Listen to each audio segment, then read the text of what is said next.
समाचार अब तक, सत्य का साहस।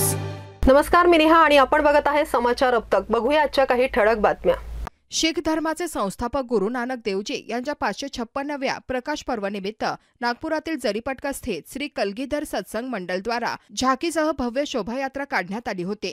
राज्याचे माजी मंत्री आणि आमदार डॉक्टर नितीन राऊत, माजी आमदार डॉक्टर मिलिंद माने, राजे मुधोजी भोसले यांच्यासह विविध मान्यवरांच्या हस्ते संगत, पूजा अर्चना व आरती श्री गुरु ग्रंथ साहिबच्या सम्मुख करण्यात आले।